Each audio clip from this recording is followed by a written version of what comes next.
दाब, दाब या प्रेशर, अंग्रेजी में इसको क्या कहते हैं? प्रेशर भी कहते हैं। तो सामान्य सी कल्पना ये है कि जब हम किसी वस्तु पर कोई बल लगाते हैं तो उसमें विस्थापन उत्पन्न होता है, विस्थापन के साथ त्वरण भी उत्पन्न होता है। ये हम न्यूटन की लॉ से पढ़ चुके हैं। लेकिन कल्पना करिए, अगर हम किसी वस्तु पर बल लगाएं और बल के कारण उस वस्तु में कोई विस्थापन न हो, तो वस्तु एक दाब महसूस करती है। वस्तु पर जो बल लगता है वह सीधा सीधा दाब के अनुक्रमानुपाती होता है, लेकिन जितने क्षेत्रफल पर लगता है उसके व्युत्क्रमानुपाती होता है। तो सबसे बड़ी बात यहां हो गई कि प्रति एकांक क्षेत्रफल पर लगने वाले बल को क्या कहेंगे हम लोग? दाब कहेंगे।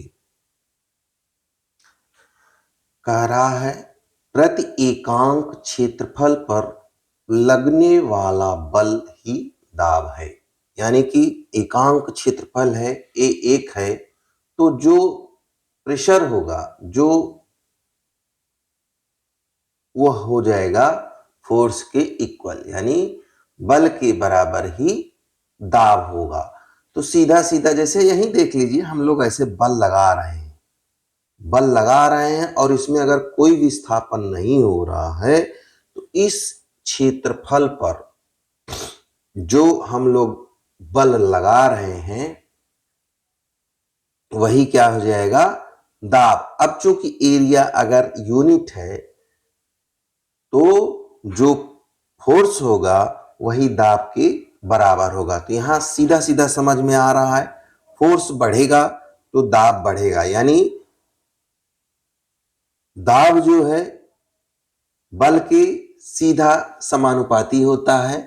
दूसरा, अगर एरिया घटेगा तो दाब बढ़ेगा और एरिया बढ़ेगा तो दाब घटेगा, यानी कि क्षेत्रफल के व्युत्क्रमानुपाती होता है। अब यहीं पर हम लोग प्रणोद की भी चर्चा कर लेंगे। प्रणोद यानी थ्रस्ट, किसी वस्तु की सतह के लंबवत लगने वाले बल को प्रणोद कहते हैं और यह प्रणोद उस पृष्ठ के क्षेत्रफल पर निर्भर करता है। ठीक है, प्रणोद क्या हो गया? देखिए, प्रणोद यानी थ्रस्ट, किसी पृष्ठ पर लगने वाला लंबवत बल ही प्रणोद है।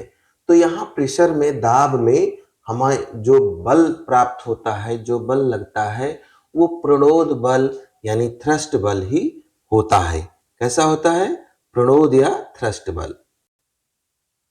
दाब का मात्रक, अब दाब का जो मात्रक होगा वो बल का मात्रक बटे एरिया का मात्रक। तो बल का मात्रक क्या होता है? एसआई यूनिट में न्यूटन, और एरिया का क्या हो जाएगा?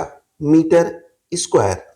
तो दाब का मात्रक हो जाएगा न्यूटन बटे मीटर स्क्वायर। क्या हो जाएगा? न्यूटन बटे मीटर स्क्वायर। न्यूटन बटे मीटर स्क्वायर। ये क्या हो जाएगा? दाब का मात्रक हो जाएगा। दाब का मात्रक क्या हो जाएगा? न्यूटन बटे मीटर स्क्वायर। इसी को पास्कल भी कहते हैं। क्या कहते हैं? इसी न्यूटन बटे मीटर स्क्वायर को पास्कल भी कहते हैं। पास्कल, न्यूटन बटे मीटर स्क्वायर को पास्कल भी कहते हैं।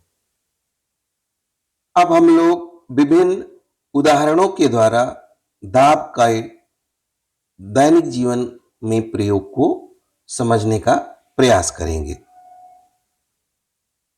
पहला उदाहरण है, भवनों की नींव चौड़ी बनाई जाती है जिस कारण धरातल पर कम दाब लगता है। अब देखिए, नींव चौड़ी रहेगी तो दाब स्वतः, चूंकि एरिया बड़ा होगा, एरिया बड़ा होगा, ऊपर से इसका जो फोर्स होगा वो जो है, दाब जो होगा वो कम होगा।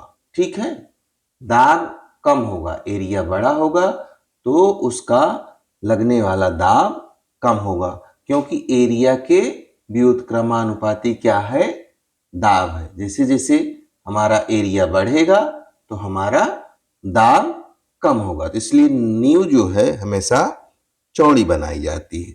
दूसरा उदाहरण देखिए, रेल की पटरियां सीमेंट या लोहे के तख्तों पर बनाई जाती हैं।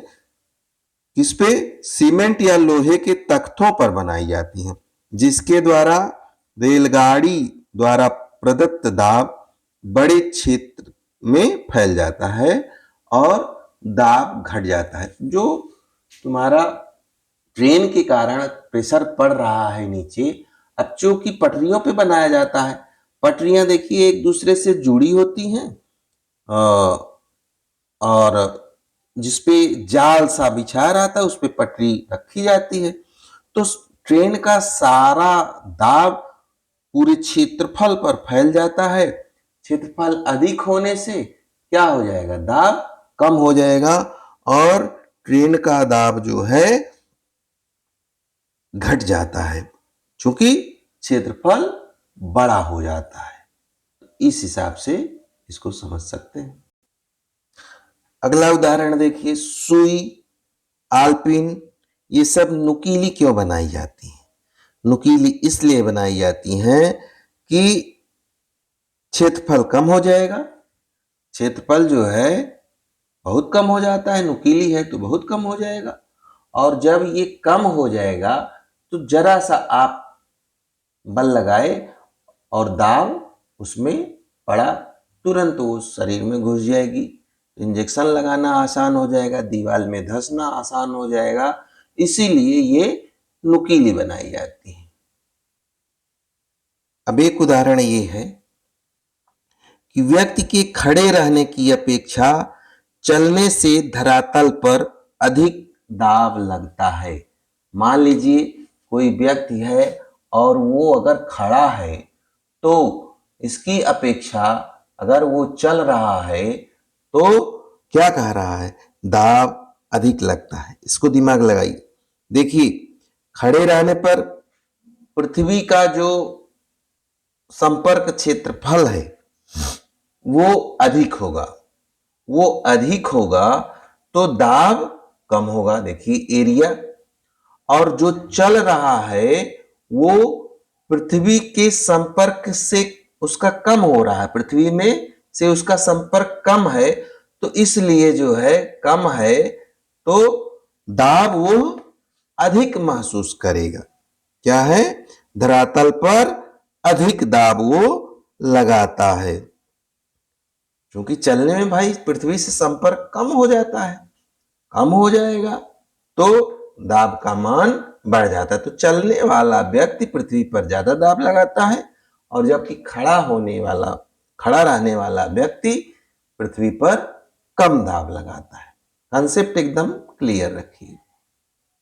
अब एक सामान्य सा है जो आपको डेली दिख रहा है, जैसे ट्रैक्टर देखें, उसका पहिया कितना चौड़ा होता है, तो ये चौड़ा अधिक होगा, तो चौड़ा अधिक होगा तो दाब डेफिनेटली कम हो जाएगा। जब इसका दाब कम होगा इसका मतलब ये कभी दलदली भूमि में फंसता नहीं है, इसीलिए ट्रैक्टर का पहिया चौड़ा बनाया जाता है। कैसा बनाया जाता है, चौड़ा बनाया जाता है, जिससे ये जो है दलदली भूमि में फंसता नहीं है।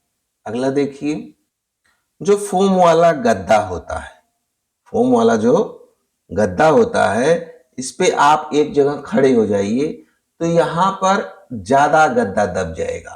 क्या होगा, ज्यादा गद्दा दब जाएगा, और जबकि आप लेट जाइए तो गद्दा कम दबता है। क्यों? क्योंकि यहां पर एरिया बड़ा हो गया तो दाब कम हो गया और यहां पर एरिया कम है तो दाब ज्यादा होता है। तो ये सीधा सीधा समझिए कि चूंकि दाब जो होता है एरिया के व्युत्क्रमानुपाती होता है और बल के सीधा समानुपाती। अगर एरिया चूंकि खड़े होने पे एरिया कम है तो दाब यहां पर ज्यादा होगा और लेट जाने पे एरिया चूंकि बढ़ जा रहा है, क्षेत्रफल बढ़ जा रहा है, तो हमारा दाब शरीर का गद्दे पर कम हो जाएगा। ठीक है, अब इसी तरह से देख लीजिए, बैग तथा सूटकेस के हत्थे चौड़े बनाए जाते हैं। भाई देखिए, जैसे इससे हमको क्या होता है, दाब हाथों पर हमारे कम लगता है, यानी चौड़े रहेंगे, एरिया ज्यादा रहेगा तो दाब क्या हो जाएगा, कम हो जाएगा। तो इसलिए सूटकेस हो या बैग हो तो उसके हत्थे चौड़े बनाए जाते हैं। बहुत पतले रहेंगे तो प्रेशर ज्यादा होगा। अगला कह रहा है, द्रव की गहराई बढ़ने के साथ दाब बढ़ता है। द्रव की गहराई बढ़ने के साथ दाब बढ़ता है। जैसे मान लीजिए ये द्रव है, ठीक है, जो यहां पर द्रव है, मान लीजिए यहां पर मान लीजिए P1 दाब है और यहां पर जो है P2 दाब है, तो P2 जो है हमेशा P1 से अधिक होगा, यानी द्रव की में गहराई बढ़ने पर दाब बढ़ता है। इसलिए समुद्र में देखिए, समुद्र का जल शांत होता है, जैसे जैसे वहां गहराई बढ़ती है वहां हलचल कम होती है, दाब अधिक होता है, इसलिए समुद्र का जल शांत होता है। इसी तरह से देखिए, अगर ये यहां यहां से कोई चीज जो है यहां हम छेद करते हैं तो यहां पर, अच्छा इस यहां पर दाब बराबर होगा, यहां पर बराबर होगा, समान ऊंचाई पर समान गहराई पर प्रत्येक बिंदु पर दाब समान होगा। प्रत्येक बिंदु पर दाब, चाहे यहां से हम कट मारे चाहे यहां से हम कट मारे, अगर जल गिरेगा तो समान स्पीड से ही गिरेगा।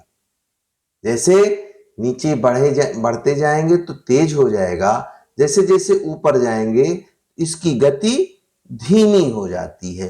तो इसलिए गहराई बढ़ने पर दाब बढ़ता है।